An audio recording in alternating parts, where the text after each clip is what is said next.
Good afternoon. Good afternoon. How are you? Good. How are you doing? Good, good.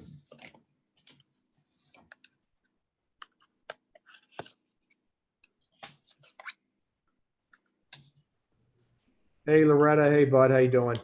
Hey, Greg, how are you? Good. Hey, Greg, I'm doing well. Good. Glad to hear.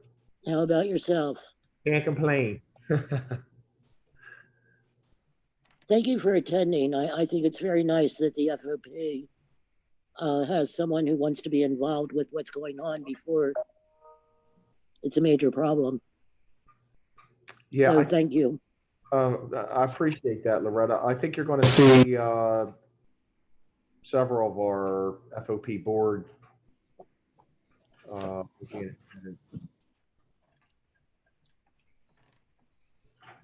Well, they're always welcome. Thank you. I appreciate that.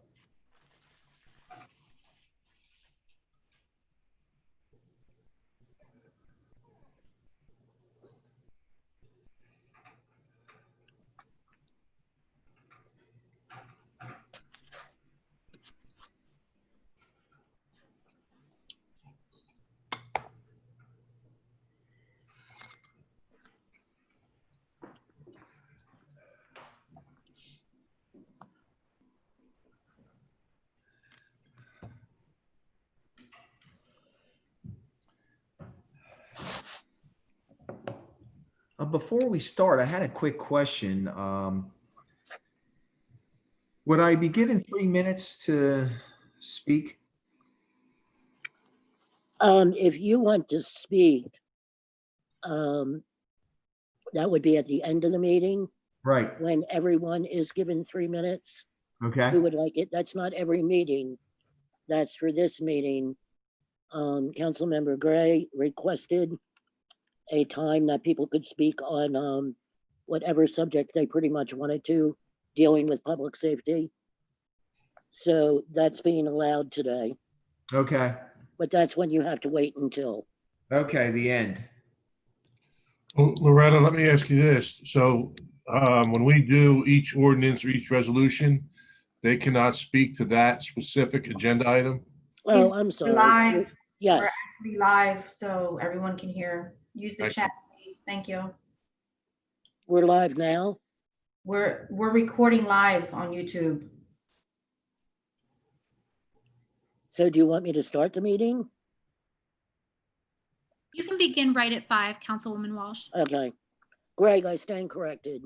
Yes, I will ask if any member from the public wants to stand up if it's after a piece of legislation. And you can stand up and give your name and your position. Well, you don't have to stand up because you're sitting at home. And state who you are and what you want to say about that particular legislation. I was inclined to wait until the very end. Okay, whichever is easier for you. Okay.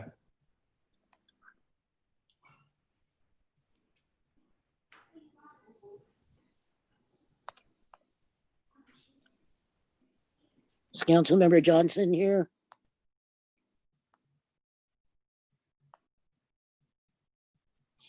No, I don't see him as of yet.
Good afternoon, everyone. My name is Loretta Walsh. I am the chair of the Wilmington Public Safety Committee. This is an official meeting of the committee this afternoon, which is being done by Zoom. So if we possibly could we go around the room and introduce ourselves, starting with Councilmember Friel?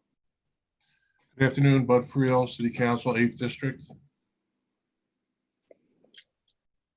Hi, Councilwoman Xanthia Oliver, 3rd District. Councilwoman Michelle Harley, 4th District.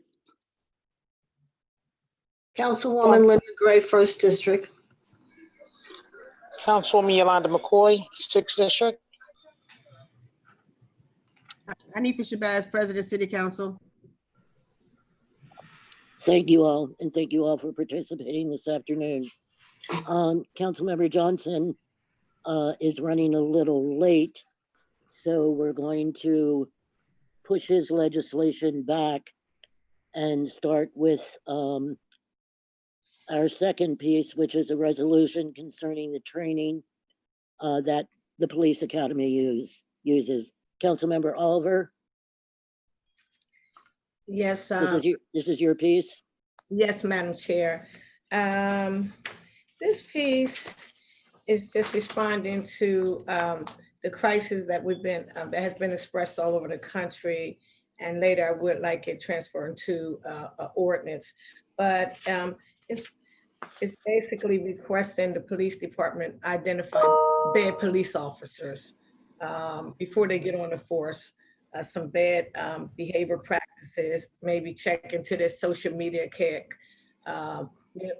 social media page to, determine maybe what their character is, and to see if they're just some of their bias, see if they're not biased towards people of race, gender, color, etc. This serves and protect our community. It should be familiar with the value and quality of all members of the community, regardless of gender, race, and color, national organ, sexual orientation, and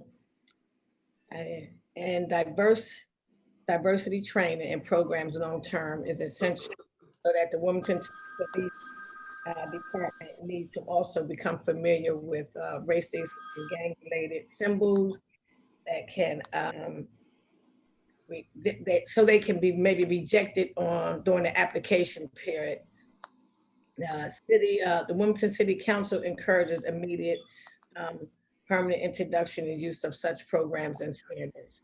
I think it's just a piece to identify some bad police officers, whatever color they are, before they get on the police force. Thank you, Councilmember. Councilmember Adams has signed in. And I do apologize. Chief Tracy is here, as he always is. So Chief, would you like to respond to the council member's resolution? Yes, Madam Chair. So Chief Robert Tracy, Wilmington Police Department, and with me in my conference room, but we're socially distancing, is Dr. David Karras, Police Policy Communications Director in the Wilmington Police Department. Madam Chair, this is a council resolution. We were not involved in drafting of the resolution, but answering the councilwoman's some of her questions and some of her thoughts. Our agency already adopts and adheres to best practices. In some cases, we exceed best practices in our police academy and how we train our officers throughout their careers. We also adhere to the standards of the Delaware Council on Police Training. It's called COPT. I'm very familiar with it. As you remember, before I was able to put this uniform on, although I was certified in both in New York State and the state of Illinois, I still went through almost 230 hours of refresher training that they mandated that I went through. So I actually not only look at this, I actually went through a lot of their training, which I found it was very professionally done and addressed some of the things that the councilwoman would like to put in as far as her resolution. We also adhere to a Commission on Accreditation for Law Enforcement Agencies, which is called CALEA.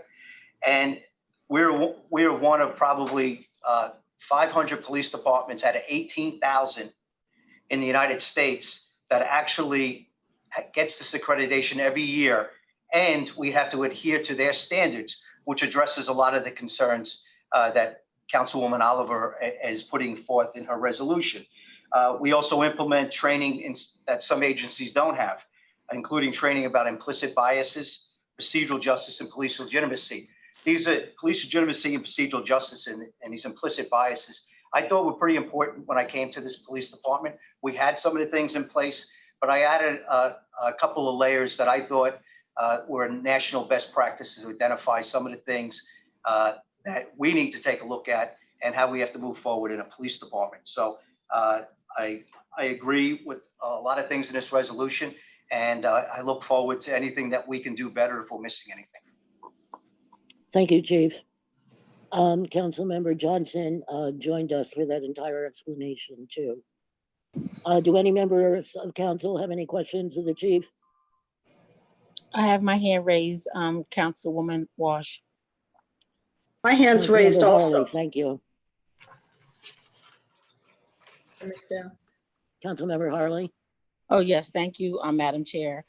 Thank you, Councilmember Oliver, for sponsoring this resolution. And I too would like to be a co-sponsor. And I think that although the chief mentioned that a lot of what is in the legislation or practices that are currently on the books, but my question to the chief is, how do you, number one, communicate these practices, and how are they reinforced? Chief? Through training, and absolutely when we go through the process of, the process to become a police officer is not easy. And the background checks that we do, that Councilwoman Oliver had mentioned, how do we identify these individuals? So as we've gone through and we've talked about police academy and recruitment and retaining personnel and making sure that we can get diversity and get qualified candidates and make sure that candidates are not slipping through, they're going to be problems down the line. That's why it is so stringent, the things that we have in place to become a law enforcement officer. We do background checks. We look at social media.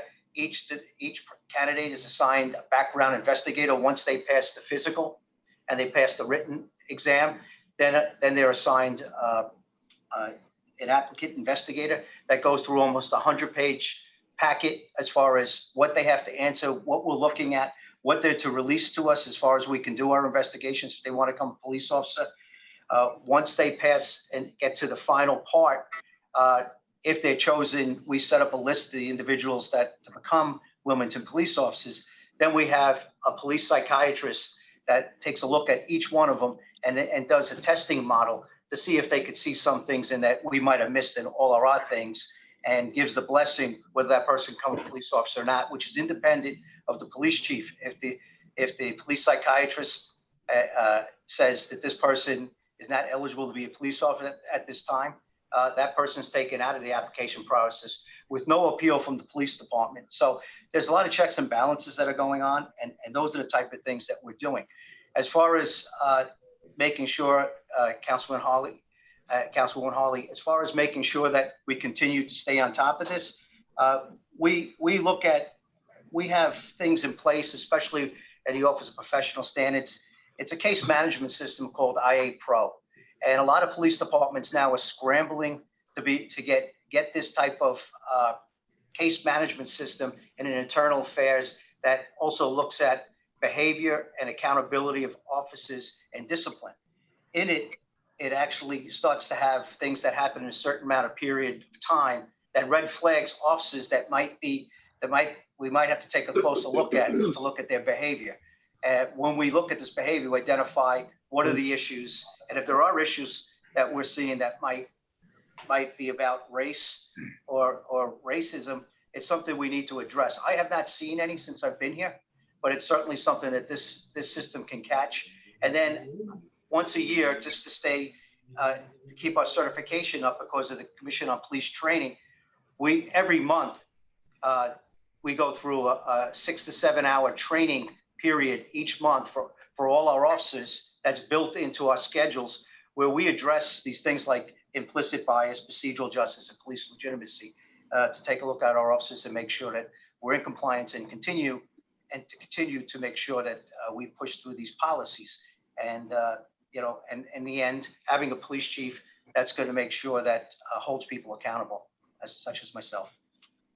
All right, thank you. That was pretty thorough, and I definitely, could hear in your response that you have a thorough process with them upon coming onto the police force, and then once they're on the force, it sounds like you have an independent company as well to help manage and reinforce those practices. So, Councilmember, oh, sorry. No, I was just saying thank you, Chief. Thank you, Chairwoman. I just wanted to say that I've already given my opinion about resolutions, but I do think the content of this resolution is very good, and I'm glad that Councilwoman Oliver said that she eventually wants to turn it into an ordinance. But last January, I amended an ordinance asking Chief Tracy to give us an update on their hiring practices and procedures. And I must say he was right on time. July 1, I got a report that was excellent, good quality and good information. So I'm complimenting them for this. And I just want to share with everyone that even with COVID, during the time that they were trying to recruit a new class, they were very innovative and went forward, used Zoom and different methods. And I just want to say that in the report, Chief Tracy stated, and the other officers that helped him, that they used press releases, media outlet, NBC 10, WITN 22, Channel 28, Power 99. They went to community meetings and fairs, and they used just about every outlet that they could to try to recruit officers. And the council made a very, very strong push for having a more diverse police force. And I'll say that after all this effort, they came out with 131 applicants, and 56% of them are minorities. Now, I was not a police officer, but I do know that they still have the psych exam to go through, and they still have training. So I have no idea, and I don't know if Captain Tracy can give statistics on how many of those 131 applicants will possibly make it through training. And I had another question. Are you still using the MMPI? Is that what the Wilmington Police Force uses for their psychological testing of their new officers? Yeah. And once again, I just compliment the police department and Chief Tracy for the excellent report that I have requested. Yes, I for the psychological, our psychologist uses a standard, and I'm not sure if that's exact model, but I think we talked about this before. I believe it's the same model, but I can get back to you. I don't want to assume it's the same model, but I believe it is, but I will get back with a definite answer to you on what model that this psychiatrist is using as they evaluate potential applicants coming into the police department. Thank you. Thank you, Chief. Council President. Thank you, Madam Chair. Chief Tracy, in the other areas, I heard you talk about the bias, continuous training and follow-up. Is that same thing done with trauma-informed care training as well? Yes, Madam President. What we do is we continually get our officers trained. I want to get the whole police department trained in crisis intervention training, CIT training. You often hear this talked about nationally, about trying to get, because we're dealing with a lot of mental health issues, trauma, and also sometimes abuse and neglect to children. And we want to make sure that our officers can identify those signs, early signs, and then if they are dealing with some of the things that you talked about, that these officers are well trained, and that really starts to go into de-escalation to make sure that we don't cause more harm when we're going into those situations. So there's a better understanding from our officers. So I gave you a long answer, but the quick answer is yes. And it's something that we continue to work on. And I think with the highlight on policing in general and what's happening in this environment, there's some things that I hope to see where, if there's additional funding for training, this is an area that I want to make sure that we get all our officers trained in, because I think it could do great things in the community and also build that trust that we continue to work on and need with the police in the community. Thank you, sir. I have one more other question, Madam Chair, if I may. Yes, Council President. So, and you're running the background check on the police officer applicants. Do their name go through a national search to see if they've been fired from a previous police or department because of excessive force or improper conduct of a police officer? You go through a national search for clearance of that as well in your approval? That's something that we continue to hear about. We hear within the state and we also hear nationally that they want to create a national database on that. Currently in the state of Delaware, if you leave a police department under terms that it's honorable discharge, to say, just like the military, the police chief signs off and says this person left in good standing. They also signs off that this officer didn't leave in good standing, and it goes before a COPT hearing. And I've signed off both ways, and Commission on Police Training, they'll decertify this officer so they can't become a police officer in the state of Delaware again, or there'll be a thing on their record. As far as a national database, we don't have one at this time. But during our background checks, they have to outlay every job that they've had since they were teenagers. So what we'll do is, especially if we saw this person's a prior law enforcement officer, we are going to reach out and find why that person is no longer with that police department, because that's a red flag. Why are you coming over here reapplying for academy rather than just trying to do a lateral transfer where you're in good standing? Why were you out of police work and what were the reasons? And that's one of the things that immediately, as we're looking at our application process, and I sit down with our team, I said, that is one of the ones that I want to know why that person's not working in a law enforcement agency and why they're no longer there. So we pay close attention to that. There's no national database. I know that's something that I don't think too many people are against about having. It would make our job easier on the background checks. And of course, if officers wasn't doing well somewhere else, we certainly don't want them in our department to have the problems. It's not even a tri-state. You don't go outside the state of Delaware or tri-state area to see? We'll call. There is no database. So once they put down that they were a law enforcement officer, we do background investigations on them. We'll look, and a lot of times officers, just as bad guys and people that commit crimes are printed, so are all officers printed, and they go into a national search that all of us, our fingerprints are in the system. Not because we committed crimes, but because we're law enforcement officers. As far as a tri-state area search, we got to still fall back. We can check with the Commission on Police Training, which in our state, but outside of state, we have to make sure that we do a thorough background check. And like I said, that's one of those red flags that immediately we're going to do a thorough check to make sure that if this person is no longer an officer, why isn't this person no longer an officer? And quite frankly, and we have not taken, since I've been here, and this is going to be, I inherited 1 academy class, 2 academy class, trying to do a 3rd. We have not taken anyone that's had prior law enforcement experience from somewhere else. Unless it's a lateral transfer, which we haven't done, we like to indoctrinate them into the community engagement and into this methodology that I've brought in. And I'd rather have an officer that who we can train and make sure that they're trained in a way that Wilmington Police Department and what the public deserves, the type of policing that I know the public deserves. Thank you, Chief. Thanks, Madam Chair. Councilmember Harley. And Council President, I apologize. I will find out if there is anything else on that. I don't know of anything other than us doing a background check, but if it does come out as a national database, I think that would probably be a good idea. Thank you. Thank you. Yes, thank you, Madam Chair.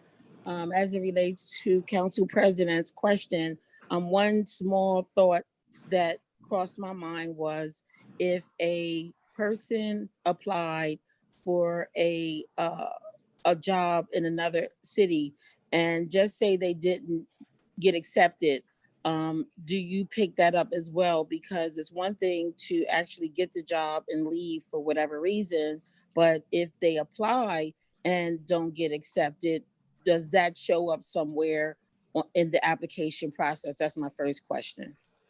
In the application process, it's close to, I think I had it in my book, it's about a 100-page questionnaire. They have to sign a test at the end of this application process that everything that they're saying, they're attesting to is true. And omissions are also not telling the truth. So they have to put down if they're actively looking at other police departments that they're being investigated and other police departments that if they applied for, what did they not get in and the reasons.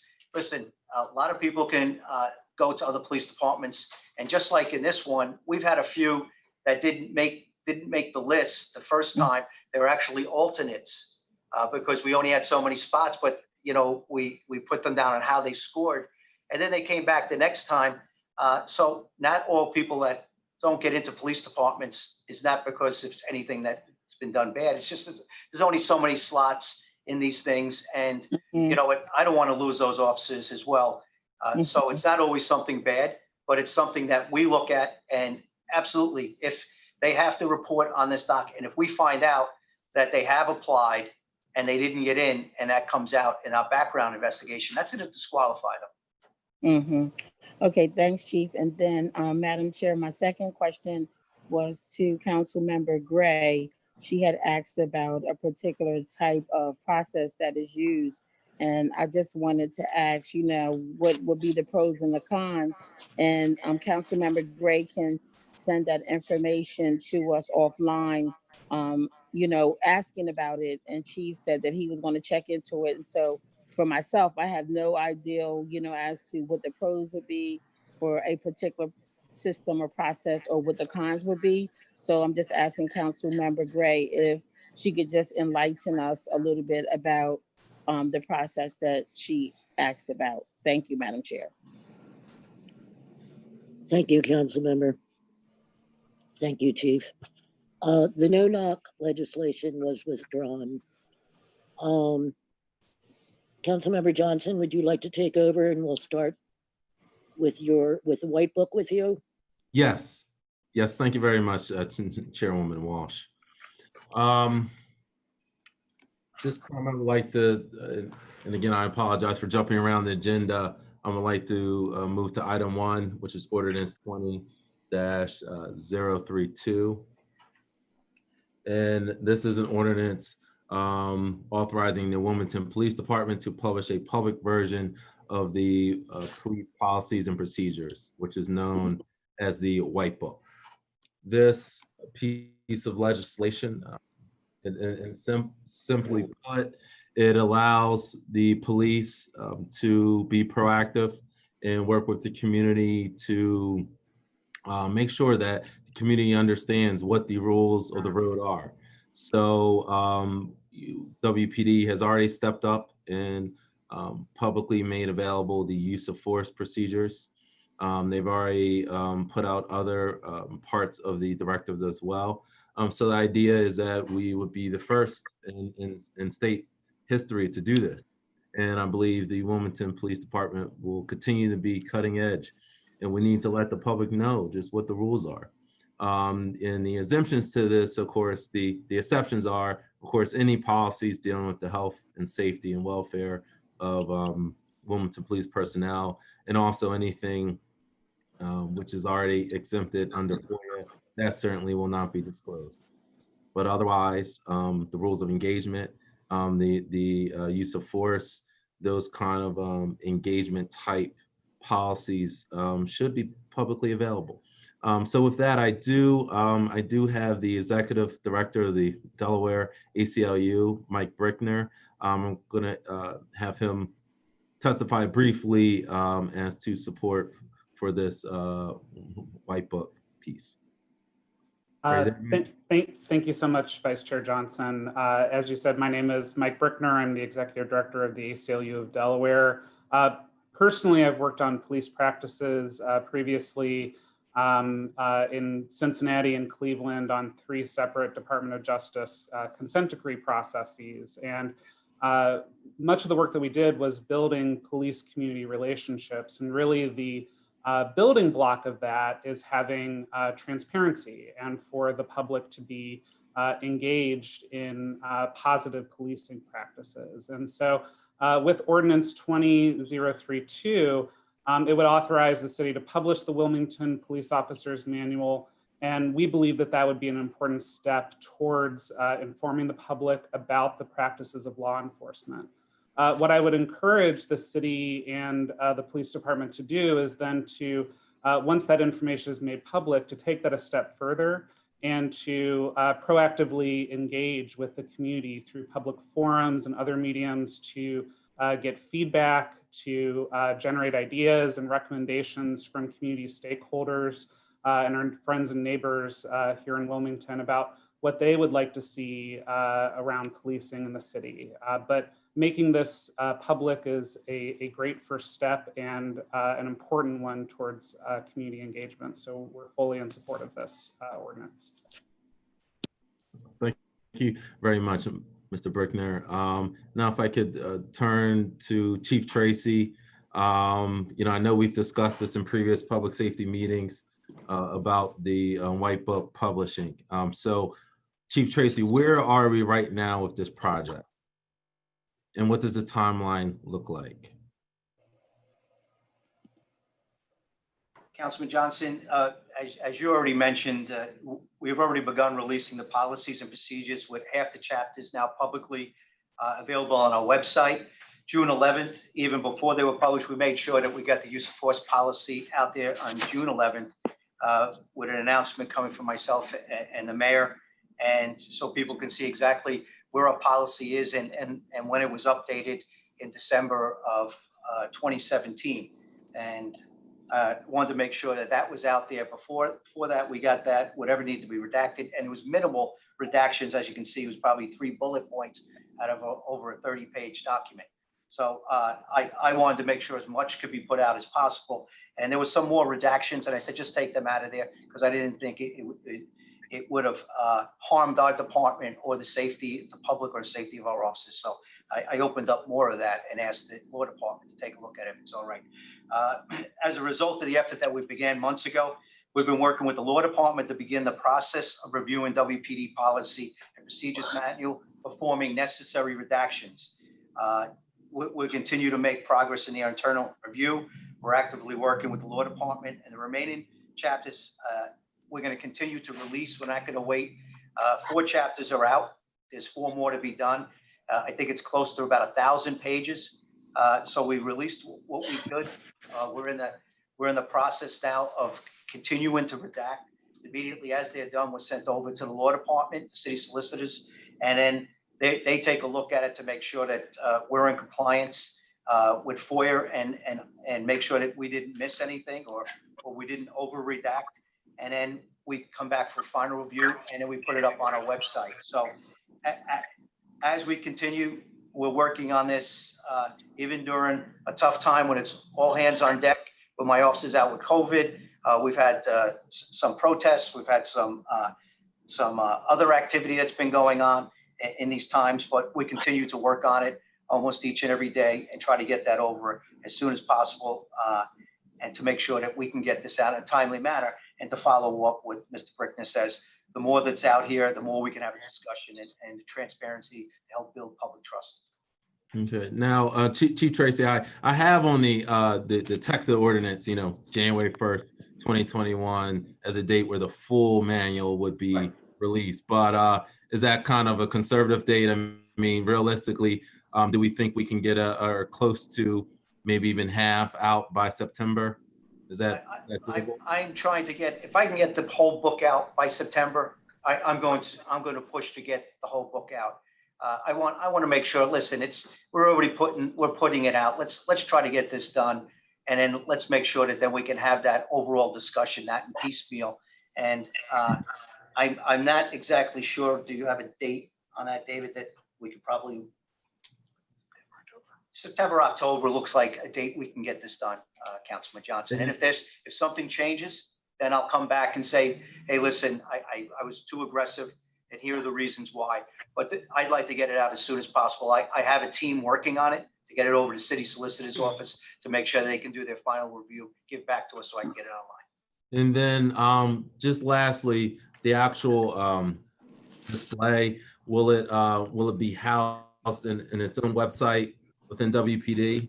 Because I believe that I've seen some other departments, that's what it looks like. So would it look similar with WPD, just one website where people can click on the tree and find each section? On the June 11th, where we put June 11th out, and we had a link that goes right to our website. It actually can go right to the areas, and it has an index that you can press on the chapter, and it goes right to that chapter that you're looking for. Okay, excellent. And again, Chief Tracy, I really appreciate the work of you and your team. I know council has brought this up on multiple occasions, and you all have answered the bell. Because I know, years ago, this got a lot of resistance. Even last year, it got resistance. But I'm glad, we finally have some traction behind this. Thank you very much. Great. Thank you, Councilman. Councilmember Harley. Thank you, Madam Chair. One, I think this is a good piece of legislation. Thank you, Councilor Johnson, for sponsoring it, and I would like to be added as a co-sponsor. And my question to Chief is that a lot of the work and discussions and meetings that we have been having has a lot to do with transparency between the police department and the community. My question to you is, what kind of flags or what have you done within the department to raise the awareness that this is a different time? There is global protests going on, the heightened interest and awareness of criminal reform and this whole topic of police brutality. So what have you done internally to indicate to the officers that this is important, this is a new day and a new time, and it's a matter of urgency? Have you done anything, had any kind of meetings with the officers just to talk about within the department what's happening within the world and in the community right now? Councilwoman, great question.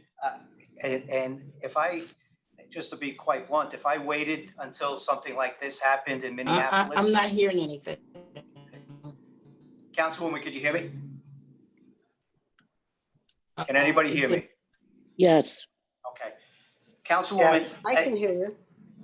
I think she hit her mute button. Okay. Oh, no, it wasn't my button. I didn't do anything. I think it was Chief, but anyway, I'm listening. Councilwoman Hawley, can you hear me now? Yes, Chief, I can. Yeah. Mm-hmm. These are things that's constant. I notice people that are on the line that we've never met, but I was brought in from the outside. I worked a couple of the police departments in my career. I've come into places. I've been part of reform and change in the NYPD. I've gone out and helped reform another police department, and then coming in here over 3 years ago. These are things that you don't wait till you have an incident that happened out in Minneapolis, where there was a murder of an arrested man and 3 other officers that had a duty to intervene that didn't intervene. And these are things that are already in our policy to make sure something like that doesn't happen. So these are things that, how do I get this out? How am I transparent? You see the same officers working in the same areas every time that they go out. I changed that. It's called district integrity. Out of the 40, now it's 49 civic associations in this city. We go to every single meeting. We're open to the public what their concerns are, getting to know what their priorities in areas. Say officers come off the beat, they come out, the ones that answer the calls, they get to know the community. We don't wait for 10 people that are community policing officers. We have 350 community police officers, starting with myself. And then knowing what the community wants, talking to the community, having those conversations formally, informally, getting out of the car, walking foot posts when they're not answering calls for services in the areas that the community wants us and where we can reduce crime. These are all things that we continue to talk about since I've been here. When we made changes to the use of force policy back in 2017, when I came aboard, I took a look at national best practices. I did look at a Seattle model. I did look at Cleveland. I did look at Cincinnati, sir.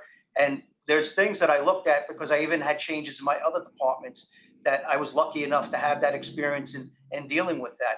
So when you do change policy, the most important thing that you have to do is educate your officers on what the changes are. And then there's a lot of departments in the United States that have really great policy, but they don't follow it. So my job is to make sure that they understand it, they follow it, and if they're not following it, is it a training issue or is it a disciplinary issue? And that's why everything that we do is reviewed. We have a thing that on use of force, that everything from just a person that handcuffs are too tight to actually police-related shootings that are reviewed immediately by supervisors through our Office of Professional Standards. And we come out with a decision on was it proper use of force or not. We do that each and every day on the things that are happening in this department.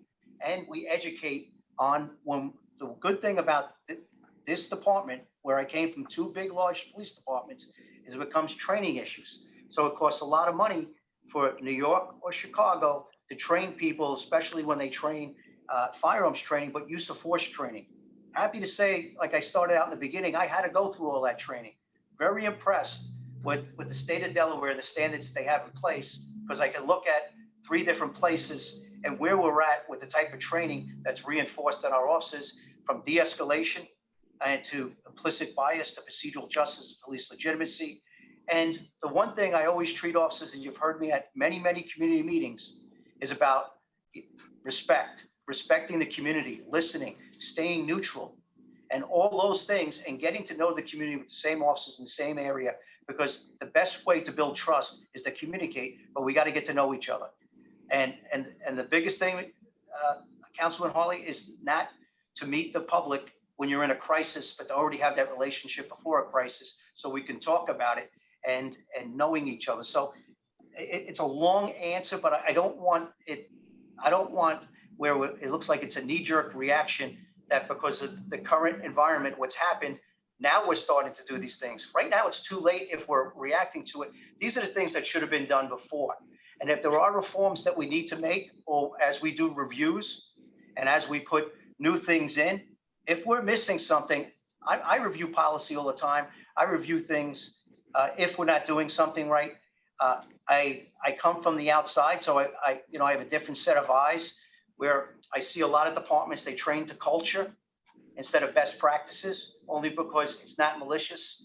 It's what they always knew and how they always did it. But you know what?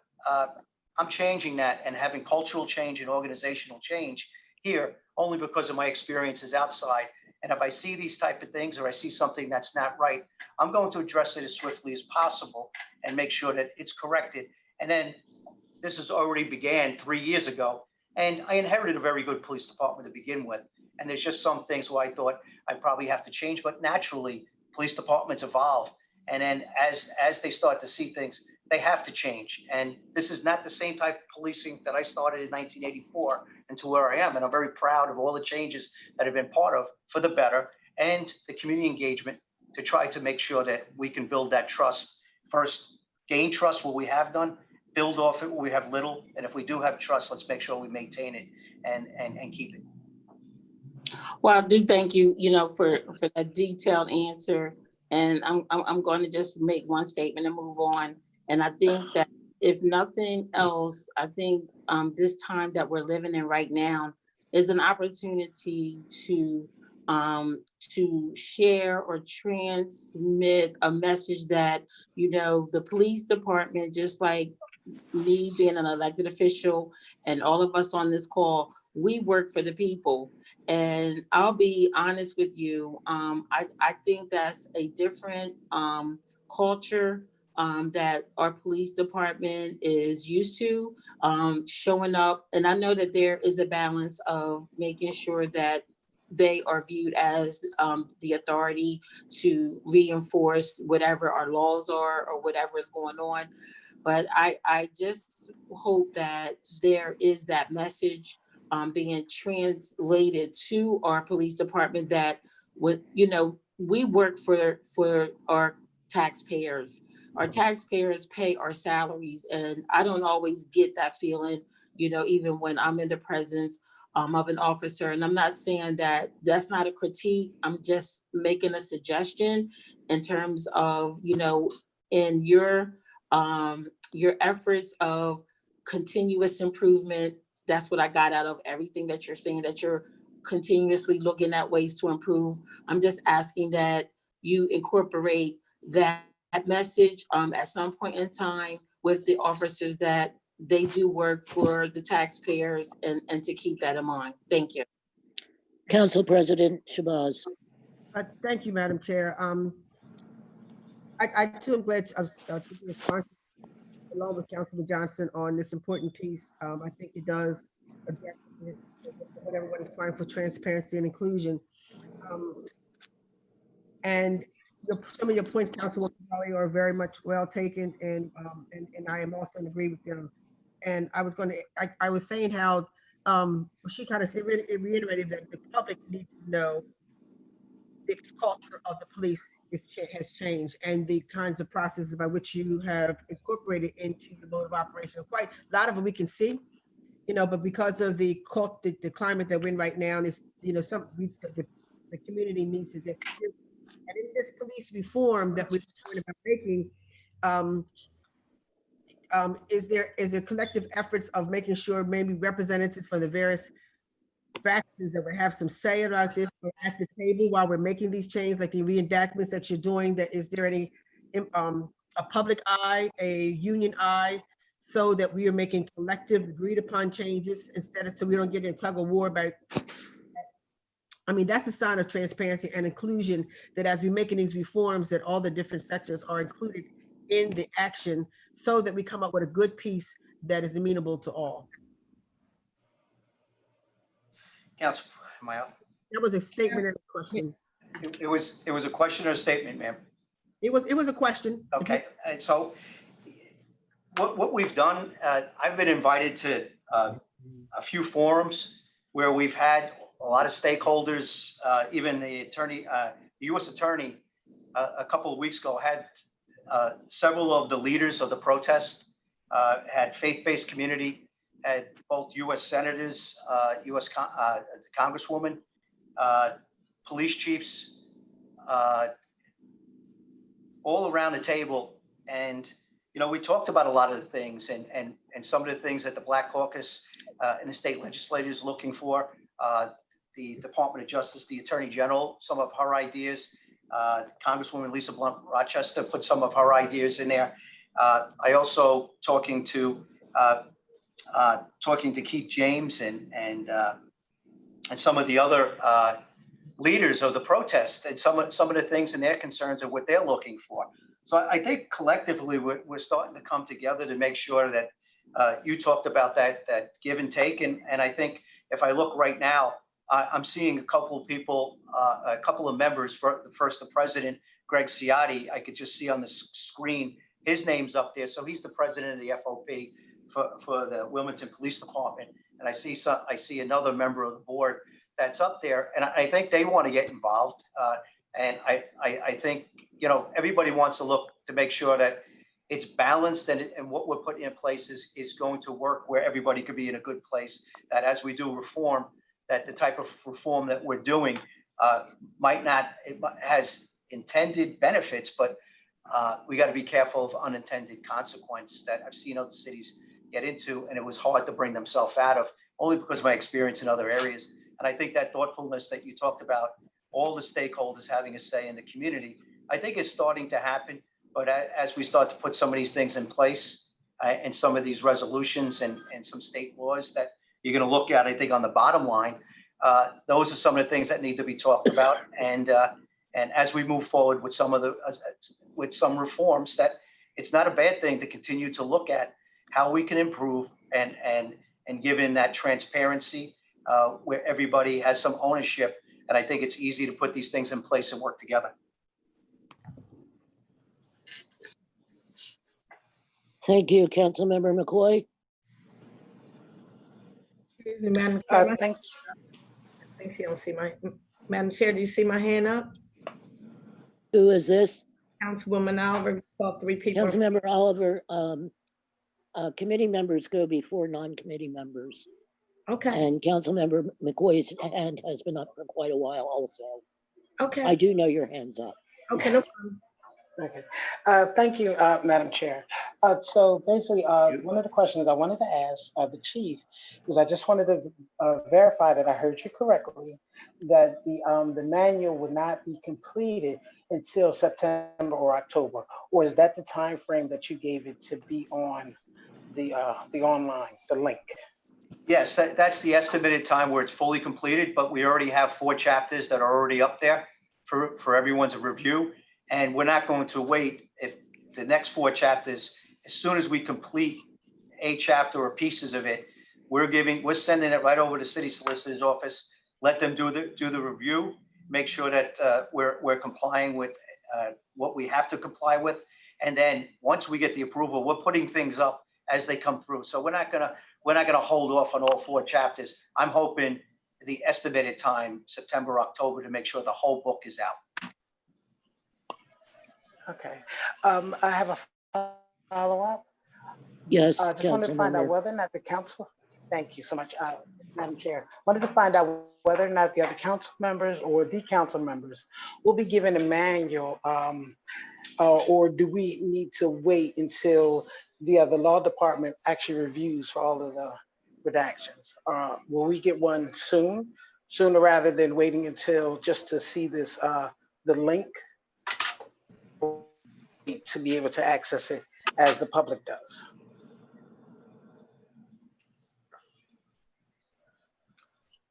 Well, I'm sorry, are you able to hear me? I can hear you. Madam I'm Chair, sorry. am I didn't know whether answering you could this? hear. Okay.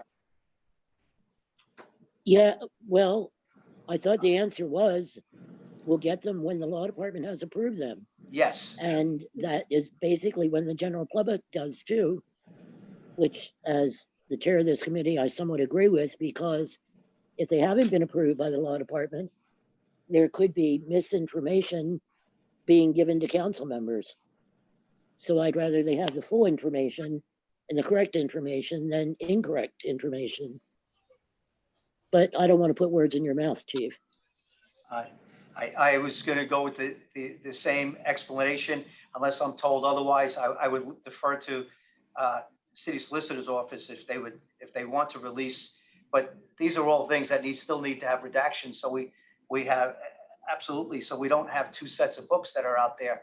As far as, and that confusion of what's out there, what's not. And I'm going to tell you right now, there's minimal redactions in some of these areas. It's basically just for safety of officers, safety of the public. We're trying to push as much as we can out there.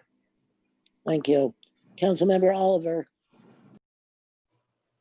Thank you, Madam Chair. First, I'd like to thank you for keeping order in your meetings and following protocol. Secondly, I was going to piggyback or say a few things that Councilman Harley had expressed. One of them being some of the practices that were good in various places that maybe had worked in Chicago, New York, may not be good practices here.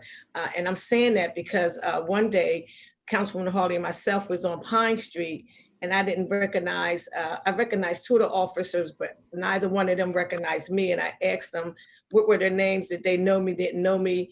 They said they were on the north side of town. And that being said, one day we were in town up on the mall. I was with Councilman Harley again. 2 other officers didn't know who she was, didn't know who I was. And we were and basically introduced ourselves again. So I think in a small town, it's just my opinion, a small town such as Wilmington, everybody kind of knows everybody, but moving officers around and not being familiar with some of the local constituents or residents, I don't think it's been a good practice here. It's not like this is New York or Chicago. And I'm saying that to say, because we I know we have discussed that we both had a lot of complaints that the neighbors don't feel comfortable. They don't know the officers. Like I just heard Officer Stallings, he then went back to the I guess the academy, the reserves, the Army. And we were used to seeing him in the neighborhood. It's like, soon as you get used to seeing an officer, then they disappear. So how do you get to feel comfortable with coming outside to talk to your officer?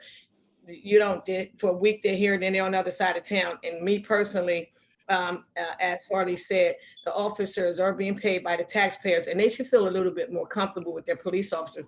They don't know every other week it's a different officers. You should hear it. I mean, they talk about it all the time. I don't think it's a good practice in a small town such as Wilmington. So that's all I have to say. I don't need to hear comment. I just wanted to tell you how I felt. Council, Madam Chair, may I respond? Yes, go ahead, Chief. Councilwoman, that's exactly what I've talked about since I've been here. I can't help if Officer Stallings goes into the military. That's something that's out of my control. Had he not gone into military, he would have been staying in the same place that he's worked with since he's been here. We have a limited amount of resources, but the number one thing that I talk about knowing the community, I always talked about district integrity. It's keeping the same officers in the same area every time. From them that to know you, then I'm probably going to have to make sure that I get pictures and make sure that I can identify who their local council person is. I'll make sure I get that done. But as far as moving the officers around, I'm pretty strict on that. The officers not working their area that's supposed to work. If there might be some overtime where we have in certain areas where we have some spike in crime, you might get an officer that usually hasn't worked that area. But in a small enough city, we train them to know every neighborhood. But if they're not there consistently, they might not know that day the neighborhood as well as they should, but they should know the neighborhood good enough. But as far as on straight time and working, I don't allow them, just like I don't allow my captains to be moved around very easily, my lieutenants and my police officers. And that's been the mainstay of coming here, that I talked about community engagement and knowing the community and building that trust, keeping the same officers in the same area every time they work. Because I don't care how good my strategies or the strategies that I'm putting in place, if you don't have that trust, you're not going to have long-term sustainable success. And I agree with you on everything you said. That should be done. It needs to be done. It's not always perfect. And that's something that I wanted to continue and look at to institutionalize in this department to make sure that that's the way we move forward long after I'm gone. Now, Madam Chair, my follow-up, please. Yes, Council Member. I think you misunderstood what I said. I mean, I think your officers are doing a great job. So I don't want that to be misconstrued. What I said was that I heard you say that you move the officer around so they're not comfortable in certain areas, they get moved around. And I'm agreeing with you. I can understand your method, your tactics, but in certain neighborhoods, like you have a lot of rentals, you have four women who own a house on whatever street. They're telling me they do not know the police officers because when they come out, it's different officers out there. And I mean, we could talk about that offline, but we can meet up about that if you don't mind. So I can tell you just what's going on. But some homeowners, it's only a few of them, they would like to know their officers, but when they come out, there's always different officers. They're confused and they don't know who they can trust. It's a trust issue. So that's all. And that's why, and the hardest thing right now is that because of COVID, we've lost that ability to have our community meetings, where this is certainly where you get to meet the officers. A lot of these community meetings, they're technologically, it's tough for them to do Zoom or anything else like that. And those are one of the things that has hurt us in policing, because we can do this all day long and try to Zoom, but you need to be in those community meetings. I agree with you, Councilwoman, and I'd love to talk, Councilwoman, I'd love to talk to you about those individuals. We got to remember there's 4 platoons that rotate, but they stay in the same, each one of those people that work on those platoons, I keep them in the same area. And if I need to make sure that these introductions are made and get to know them, let's talk about that. I want to make sure that gets done. I appreciate it. Madam Chair, I'd like to follow up. Councilwoman, I'm sorry, what did you say? I said, no, I was letting him know I agree with him and we'll follow up offline. Thank you. I thought that was fireworks early tonight. No, it's the thunder. That's why I said I'm done. It's thunder. So, Councilmember McCoy. Thank you so much. I'm wondering why I actually just was thrown off. Maybe it was the thunder and lightning. I thank you so much for clearing up that last question that I had. But my final question, Chief, was whether or not any changes actually happened to the manual recently that you need to have it sent back to the law department for review. because if I'm not mistaken, a few months after you got here, you actually started working on this manual, and you stated there was going to be too many redactions. And so we've actually been working on this manual for almost 3 years now, and just wanted to find out whether or not there were new changes, the reason why it's still being reviewed right now by the law department. The answer is no. If you can see, even if you go to the use of force policy, you'll see my signature on the revision in 2017. Any of the changes that are going to be made, as this thing is a living, breathing document, as we do reviews, as we look at other things that need to be updated, that'll go before the administrative board, and then we'll make sure that that's pushed out accordingly and updated within the manual online. All right, that was my final question. Thank you very much, Madam Chair. Councilmember Johnson, you want to wrap this up? Yes, Chairwoman Walsh, I certainly appreciate everyone's input, and especially the support of both the ACLU and also Chief Tracy's police department. I think that means we're doing things the right way. We're engaging all stakeholders, and I believe this publishing of the White Book is a step forward, a big, huge step forward. And my hope is that other departments in the state will follow.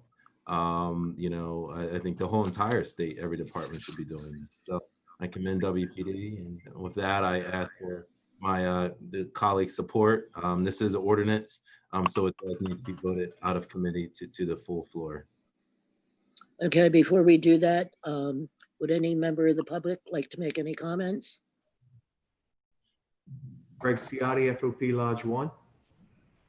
Yes, President Ciotti. Can I speak now? Yes, you may speak. Okay. Good evening, everyone. My name is Greg Ciotti, and I am president of the FOP Lodge 1 Wilmington, and I appreciate this opportunity to address the Public Safety Committee. The FOP is here to listen and to offer up our concerns and input regarding policies and procedures. We fully understand the need for change and transparency. For example, the FOP is and always has been in favor of body-worn cameras. We have reviewed the policy and have submitted a mutually acceptable response to the city solicitor's office on June 11th. Presently, we are awaiting a response so that we can move forward with implementing this program. Accountability needs to start at the top, beginning with the Attorney General's office. Police morale is at an all-time low and will continue to be so until we have the backing of our Attorney General, lawmakers, and community as a whole. The current revolving door of the judicial system in Delaware has long been neglected and is an issue that needs to be addressed. President Ciotti, I'm sorry, I don't mean to interrupt you, but I kind of have to. This discussion right now, this was not the end of things when you had asked me earlier. This is discussion on the White Book. Okay. Okay. So I have to interrupt you. If this is going to continue down the road, it is. That would be the appropriate time will be at the end of what we're saying. Okay. And I'll make sure I call on you. Okay, thanks. Okay, thank you. Beginner's mistake, so I just appreciate having you here too. So thank you. Absolutely. Councilmember Johnson, do you want to call for the vote? Yes, this It's your time, bill, so yes, at this time, I would like to move for Ordinance 20-032 to be voted out of Public Safety Committee and put on the council floor. I believe it's July 9th. Second. So moved. All in favor? Aye. Aye. Are there any opposed? Okay. All right. Well, at this time, it looks like the ordinance 20-032 passes the Public Safety Committee and would be placed on the next full City Council agenda. Thank you.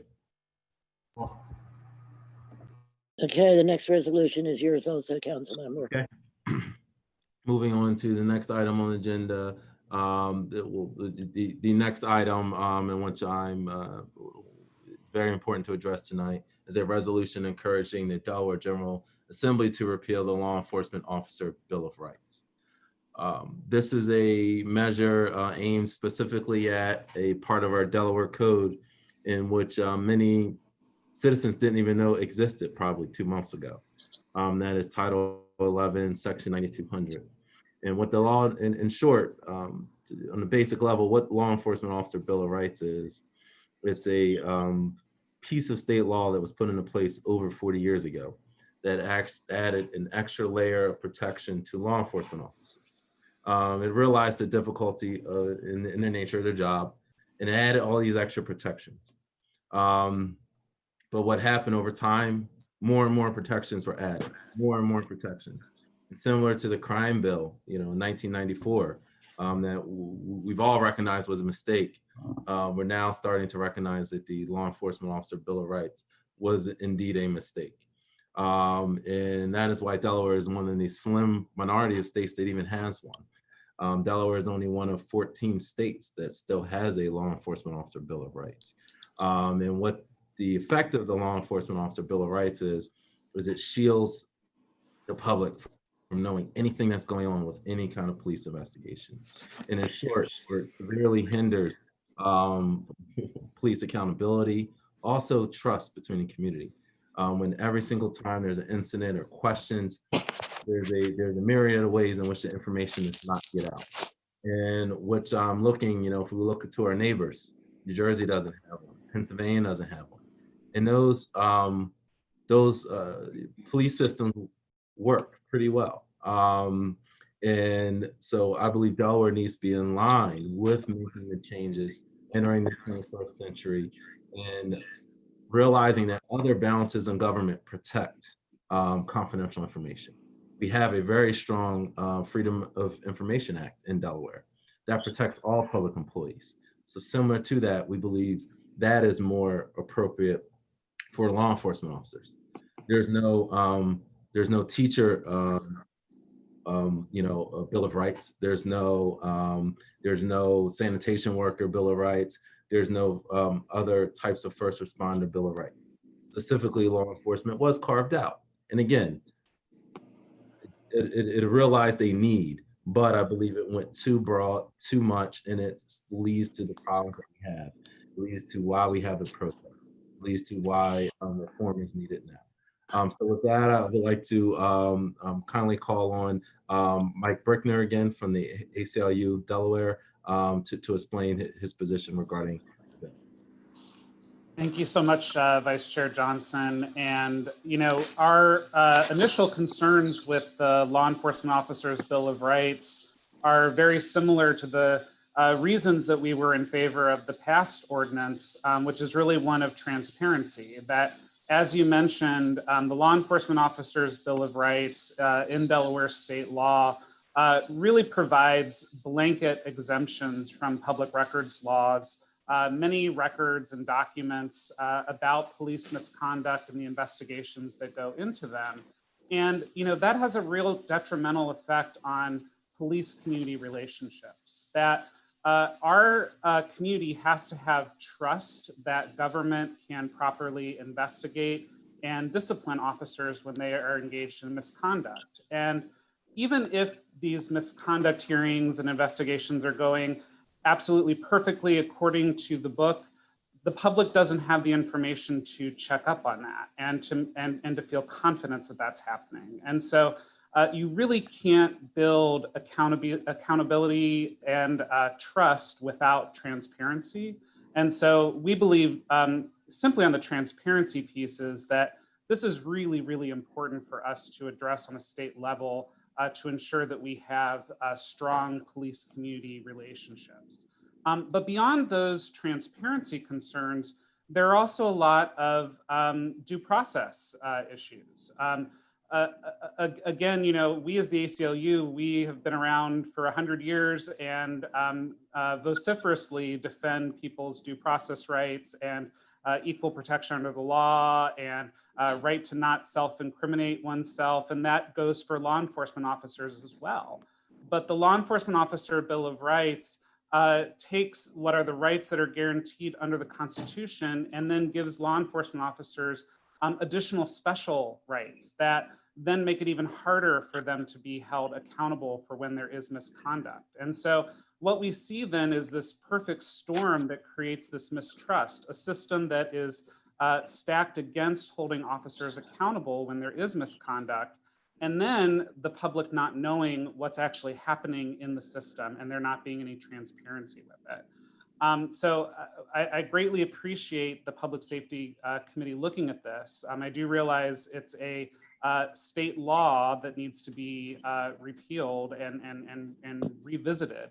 But I think it's very important for the Wilmington City Council to speak on this issue and to let our state legislators know that this is something that needs to be addressed for the residents in our community to build those relationships of trust and transparency that are so critical here. Thank you. Now, Mr. Brickner, just a brief follow-up question. I certainly appreciate your time, but again, I look at the majority of the country doesn't have a Bill of Rights. If you look at a 50-state survey. So what about our neighbors? New Jersey and Pennsylvania, I don't believe have law enforcement officer Bill of Rights. Has their system blown up? Has it fallen apart? How do they go about holding police accountable and balancing certainly police protections, which are definitely needed? Absolutely. So again, our neighboring states don't have law enforcement officer Bill of Rights. I can't speak to each of their individual systems, but I can say that in states that don't have law enforcement officer Bill of Rights, law enforcement officers still have the Bill of Rights. They still have all the constitutional protections that our normal system operates under, and that serves us pretty well. And I think the other thing to remember too is even with these states that do have a law enforcement officer Bill of Rights, Delaware's is one of the most restrictive in terms of transparency of public records. That, again, this idea that almost all documents associated with these investigations and with misconduct is not available to the public is really extreme for the rest of the country and something that I think really needs to be dealt with. Thank you very much, Mr. Brickner. I certainly appreciate it. If you could stay on for a little bit longer, I think some folks may have some additional questions, but. Councilmember Johnson. Yes, I want to go to Chairwoman Walsh. I believe she had a comment. I really hate even having to say this. And I should have, the light bulb should have gone off a lot sooner than it did sitting here today. The legislature is not in. I don't want people to get false hopes, thinking, oh, this is going to get done in a month, or this is going to get done in 6 weeks. Well, number one, our legislature is not in, and it will not go back in until next January. That's number one. But number two is, it could be a whole different legislature because they are up this year, the House, the entire House is, part of the Senate is, and down there, the last day of session, any bills that were not passed have to start over again. So they wouldn't be able to do something right now if they wanted to. So I'm just saying you're going to have to deal with a whole different cast of characters when they come in January. So I just want everybody to be prepared to do that. And you do have some hands up. Yes, and I certainly appreciate that as it is. Again, I believe in Wilmington, we should, again, be the leaders for the state. So I think us getting a conversation started at least hopefully can, get everyone out around the table to hopefully make some changes that, again, balances the community needs along with law enforcement needs. Thank you. Councilmember Adams, his hand is up. Yes, thank you, Chairman Walsh. Yes, I am certainly hesitant about this piece of legislation. I certainly am in favor of enhancing and improving things. Certainly making the police manual transparent is very important. And certainly there are other things on the agenda tonight that are important also. But to throw somebody's completely Bill of Rights out in search of something else, I just can't agree with this. Police officers have a very special job, have a very specific job. I'm also set back by the point that, you know, we're constantly making this a binary choice. You're either for the police or you're against the police. And I certainly do not want to make that a binary choice for anyone out there. Okay, our police officers do a very good job. Yes, there are some who are very bad apples at times, but you know, you don't eliminate those bad apples by throwing out an entire set of Bill of Rights that may protect them. Remember, they have a different job than everybody else does. Certainly my job is not as critical or as serious as their job too. So certainly there should be certain things to protect them. So I do not support this resolution in order for the Delaware Assembly, whether it be this year or next year, to pass. Like I said, I favor changing one or two items, perhaps 3 or 4, but certainly to throw the whole Bill of Rights out, I don't think is the correct approach on this. Regardless of what our states may do, we're still Delaware, and we can do things a little more mental process than perhaps the other states do. Thank you. Councilmember Harley. Thank you, Madam Chair. So my first question to Councilmember Adams, have you read the Bill of Rights to know that, you know, that it shouldn't be repealed? Councilmember Harley, this is not a debate between council members. That's for when the bill is on the floor or the resolution, not at a committee meeting. Pardon me? I said, it's not a debate between council members at a committee meeting. That's for when we're on the floor. Yeah, no, it's not a debate. I was just asking a question because based on what his answer would determine my next. No, He's not an expertise on the bill. It's his opinion. It's not what he tells us. It's not part of the process, council member. Okay, I will respect you as the chair, but I feel as though that's something that he could answer. I'm not going to debate it's either yes or no. Thank you, council member. Well, no, I have a follow-up. May I? Councilmember Gray? I said I have a follow-up. Madam Chair, I have a follow-up. May I? Yeah, oh yes, I'm sorry, I did not hear you. Okay, no problem. Okay, so one of the thoughts that I have as it relates to the information that Councilmember Johnson shared is that when we talk about law enforcement, I think that we should always think about leveraging, and we should always think about not leveraging, benchmarking, excuse me, benchmarking. Benchmarking is very, very important when we talk about how do we look stacked up and compared to other states. Now, when you look at 50 states, and the majority of the states do not have the Bill of Rights, when we're talking about Delaware being one of the smallest states of all 50, to be considered, is a 50-year-old bill. So, and a lot has changed in 50 years. The world has changed, and the majority of the other states do not have a Bill of Rights.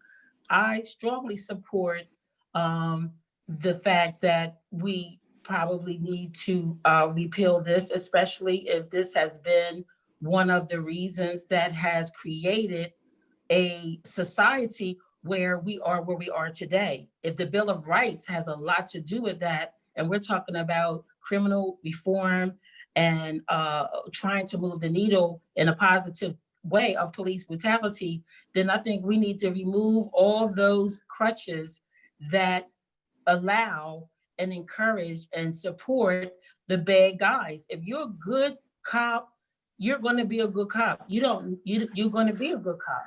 So I'm just saying, you know, we're in a committee meeting and we're talking about the pros and cons of legislation, and we want to support our community, those that elected us, and we really need to move the needle because a whole lot is going on And we want to make sure that Delaware is right there in this whole process, doing what we need to do as well. So I'm in total support of it, and I would like to be added as.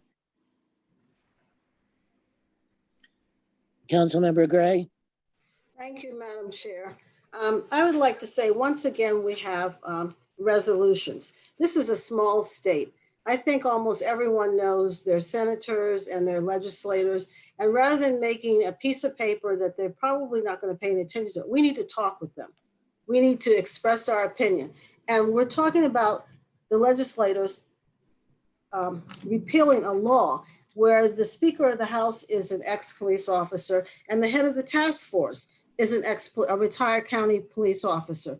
And a lot of the legislators are retired police officers. So I don't think this bill is ever going to be repealed, but we can discuss with them what we want. And even more so, Wilmington is the largest city in the state. We can set an example. We can pass ordinances that chip away at the Bill of Rights. For law, we could be passing the no chokehold. The county has a no chokehold and a duty to intervene ordinances that they're going to pass this month. We should be making the ordinances. We can make rules or ordinances for our police department. We can lead the state. I don't think that we should continually be asking the legislators to do something for us. We can do it for ourselves.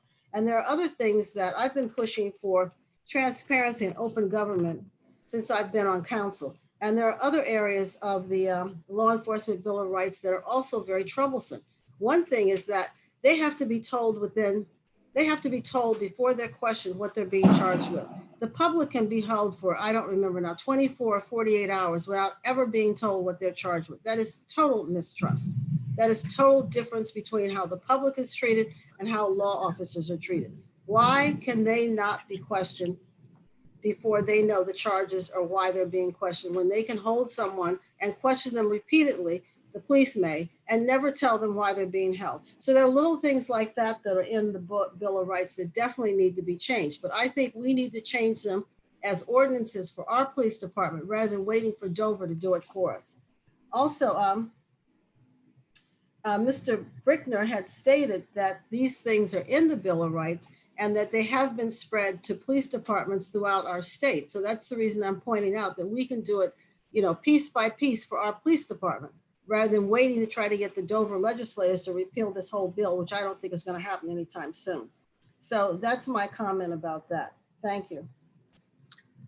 Council President Shabazz.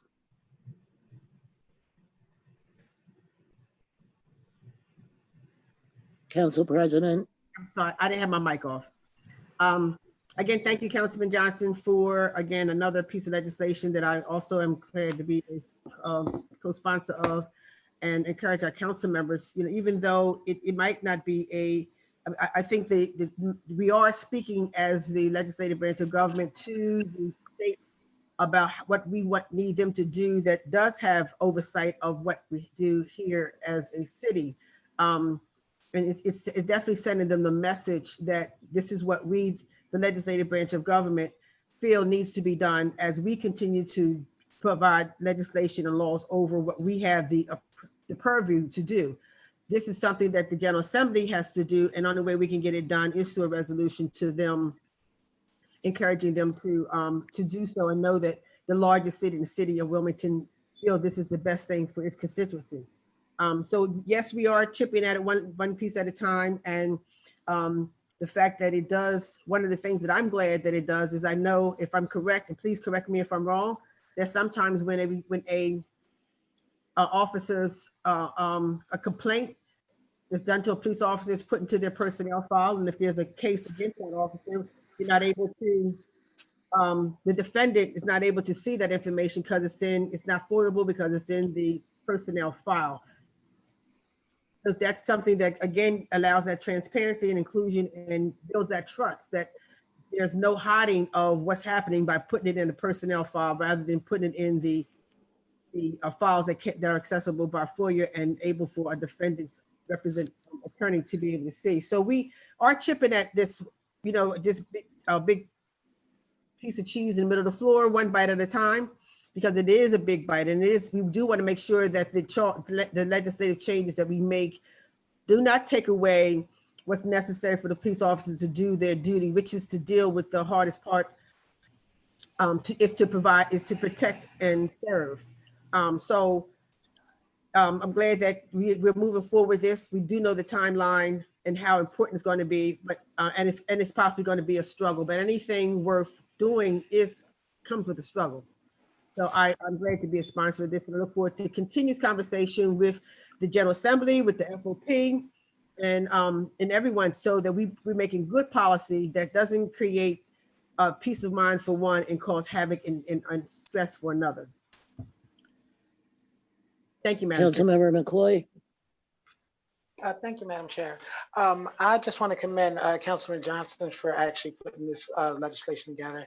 I think it's great, but I do have to kind of, reiterate what Cyril actually stated. I'm sorry, Councilman Adams stated, only because of the fact that visiting, the General Assembly and seeing the percentage of former law enforcement as, our Delaware General Assembly, I don't think that this is actually something that may pass. But if we actually identified what the things that we really needed to make certain that we had change on and really singled those out, I think that we would have a better chance. And still being the fact that we have to wait till January, I think that gives us time to make certain that things happen. I'd rather see something move rather than nothing move at all. So that was just my comment. Thank you, Councilmember. Councilmember Johnson, do you want to close out? I think we have to take it to the public first, if there's any comments from the public. The public I was doing after you closed out, because you don't need a vote on this. Okay, it just briefly again, I thank the input from my colleagues. Certainly, I hope this is something we can all get around. For me, as a leader, is not to talk about what's possible, what's not possible. Is to talk about what's possible and what we can do as a city of Wilmington. 5 years ago, we might have thought it was impossible to get body cameras. But guess what? We're getting body cameras. Before, it was previously impossible to get the white book published. That's possible. Community policing, seeing shootings go down. Chief Tracy and WPD have worked on that. That's possible. So in all, we can't look at what we can't do. We can look at what we can do. And this is what will help Delawareans, not only Wilmingtonians, but Delawareans throughout the state. And I can't worry about who is in the legislature, who's going to be there in January. We're starting a conversation now. I'm already working on it. We're working on it as a team. In January, we can hopefully see a substantially changed law enforcement officer bill of rights, because that's the right thing, and it's demanded from the community throughout the state. And we have to be accountable to the community. So I appreciate your support.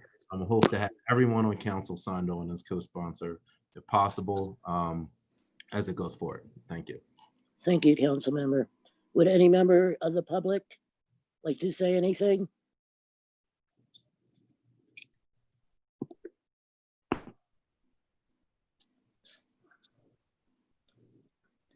Madam President, it was closed out for council members. Let's go. Keep going. Okay, Chris. Okay. All right. So at this time, I would like to, this resolution does not need a vote at the committee level, and it shall be placed on the next available full city council meeting. Thank you. Thank you, Councilmember Johnson.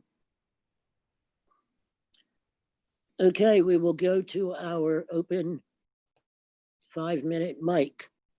This is comments can be made about public safety for 5 minutes, or I'm sorry, I'm a liar, 3 minutes. So council members want to talk too. Councilmember Oliver. Yes, thank you, Madam Chair. I'd just like to go back, because I never got a chance to complete, to thank everyone for joining me with the resolution supporting the best practice of the city of Wilmington. And that will be on the agenda July the 9th. And I also wanted to state The reason why I held the no knock law, someone texted me in reference to the no knock warrant is because I met with a retired judge today and a court magistrate today who both stated that this is a federal, this would be a federal law. The warrants are executed from the judges. So I had a whole lot more research to do. And they did say resolutions do come in handy because Dover does listen to them. But we are the legislators to provide them with some information. So for them to say resolutions don't do any good, they do make a statement. But the no knock law is above my agenda. Thank you. Thank you, Councilmember. Council President Shabazz. Yes, Madam Chair. I didn't want to make a comment. I just wanted to thank the leadership of the Public Safety Committee for the various legislation that's come through in addressing the needed public safety reform here in the city of Wilmington. So I just want to congratulate you and Co-Chair Johnson for the great work that you're doing in bringing forth these types of police reform legislation. Thank you, Madam Chair. Well, I'd like to add to your comment and thank all the participants for a very calm meeting today. Councilmember Gray. Thank you, Madam Chair. Well, this is the opportunity to discuss things, and there's so much happening in this country and so much happening with policing and with police violence. And I just wanted an opportunity to discuss different ideas because we, as a council, rarely get the opportunity to caucus, if at all. But a lot of issues have been discussed now. The only thing I wanted to say is that because the police are now putting out their manual, I read their use of force model. And see, these are the type of things that I think that we can get involved in. And as Mr. Brickner said, once the manual is out, we should get together and discuss different parts.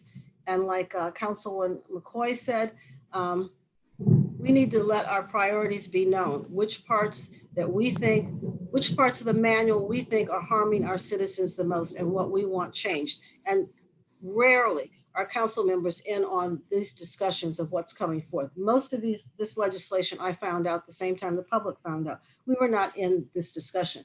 So what I discovered, I read the use of force model that was released by Wilmington Police, and I'll try to make this succinct, but there are like A, B, C, D, E, F bullet points for their use of force model. And the first is to effect the arrest or detention of a subject to gain control. First is to effect the arrest or detention of a subject.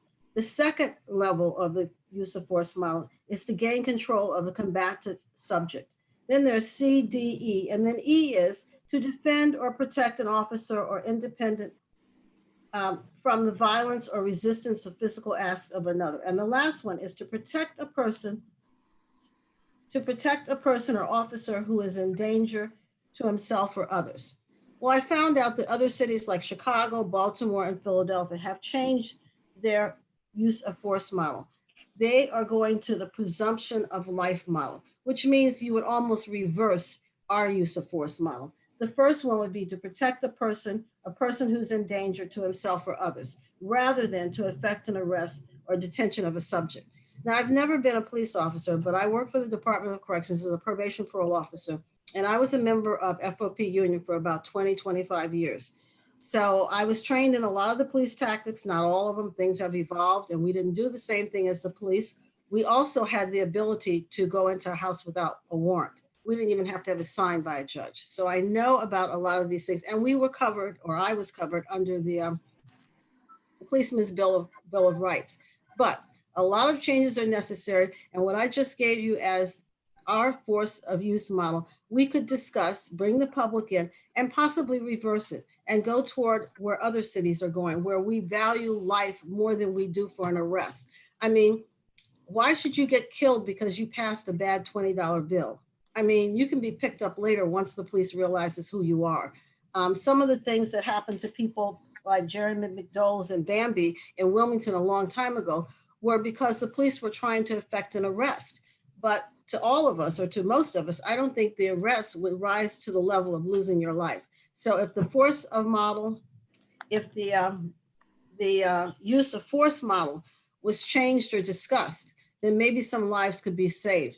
If the police officers valued a person's life more than making the arrest, then we could have some changes. So this is a discussion that I think we should have later once the entire manual, although the use of force part is already published, and maybe look at some of the other cities' use of force. But it seems like what's moving across this country is presumption of life.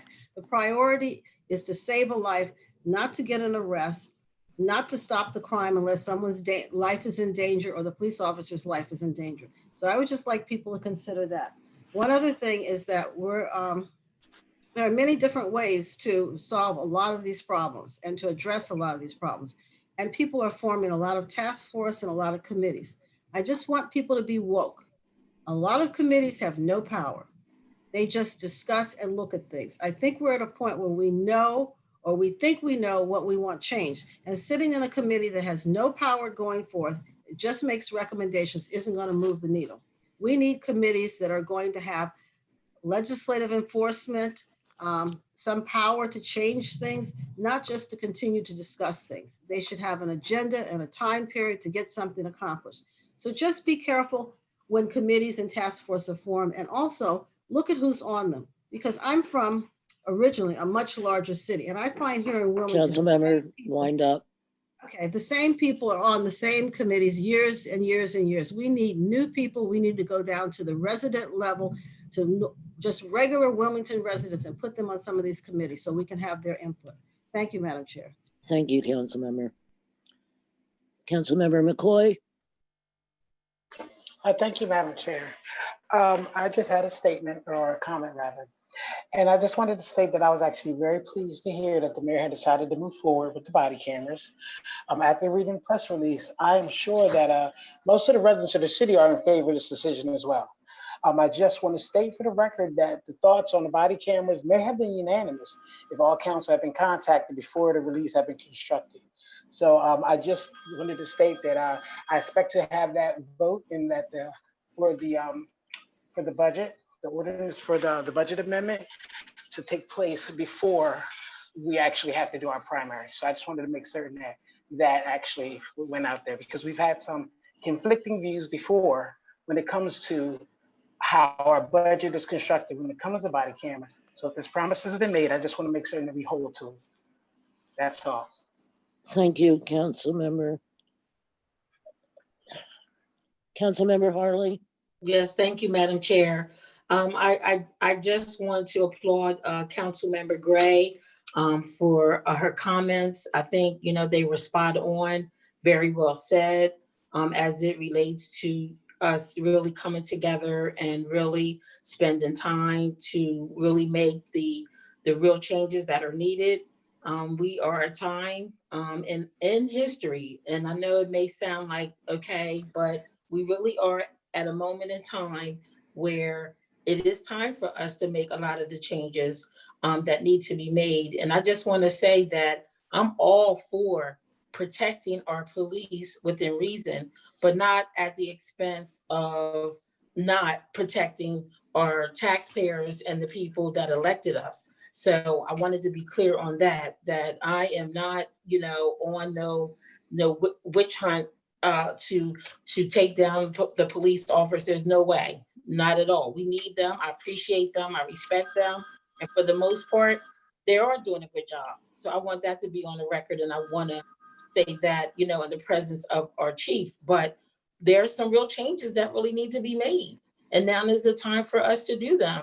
And so I am totally in agreement with how we have to caucus, and we need to look at these rules and regulations and manuals closely.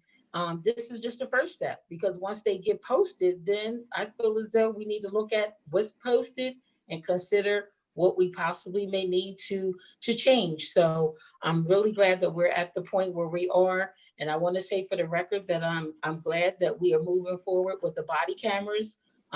There has been an outcry from our community, and they do feel as though that there would be more accountability and responsibility from our police officers with the body camera. So I'm looking forward to us working together and moving this forward as well. Thank you.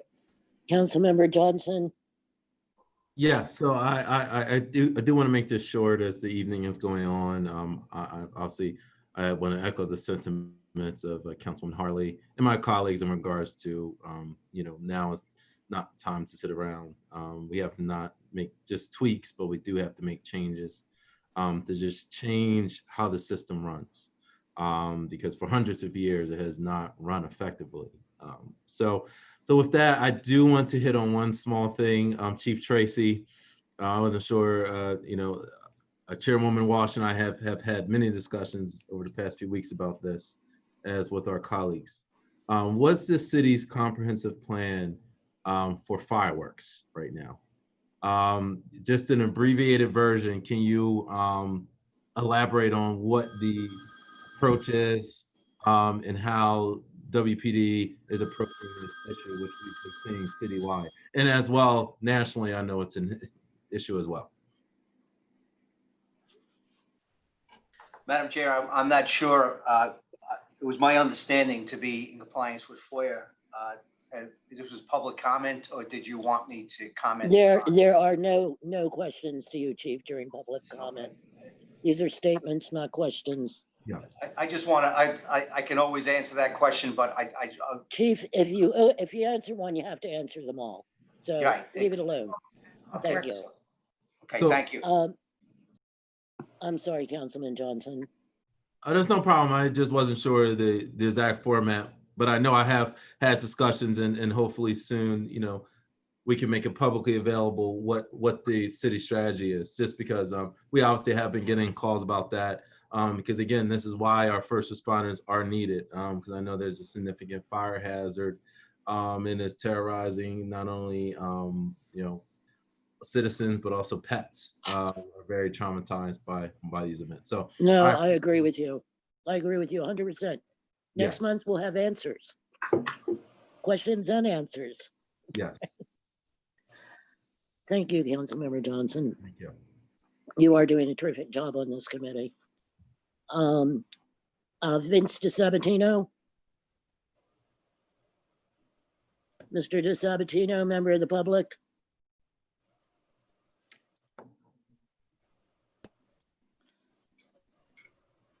Left. FOP President Ciotti. Yes, I'll just pick up where I left off. Daily, Wilmington police officers are arresting violent criminals in our city, and they are being released on unsecured bail back into our communities. At times, before our officers have even had the opportunity to complete the necessary reports. I refer to this as the revolving door of the catch and release program. We have to stop the violence and destruction to our city before it is too late to fix. Witnessing what happened to the downtown business that were looted and destroyed was truly heartbreaking and against every principle that we represent in law enforcement. Not taking police action while crime was being committed in our very presence was the wrong message and is contrary to our oath of office to serve and protect all members of our community. Regarding the Law Officers' Bill of Rights, the FOP has not been privy to nor included in the discussion in any of these proposals that is before the Public Safety Council today. We are here to offer our assistance and to get our city under control in the interest of all of our communities and businesses that have a stake in public safety. Removing the Police Officers' Bill of Rights will be detrimental to the crime reduction efforts in our city and for due process of our members. We currently have a judicial process in place where officers are investigated internally by the Office of Professional Standards and externally by the Attorney General's office. The Wilmington Police Department has had a history of transparency and accountability. As recent as the first half of 2020, 2 officers have been terminated as a result of actions that were not in compliance with our departmental policy and procedures. The FOP strongly believes that we too are stakeholders in the well-being of the city of Wilmington. Law enforcement continues to be under attack as we work cooperatively to make changes to policies and procedures in law enforcement. Thank you. Thank you, President Ciotti. I appreciate your taking the time to come again. Vinny DeSabatino. Would any other members of the public like to speak?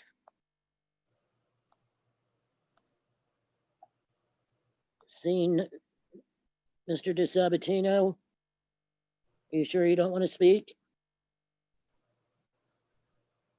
All right. Seeing none, I thank everybody for attending today. This was a member of the City Council Public Safety Committee. I do thank you all for your attendance, and I thank you for all of our behavior today. It was a very nice meeting. Thank you. Sorry I had to say no to a couple people, but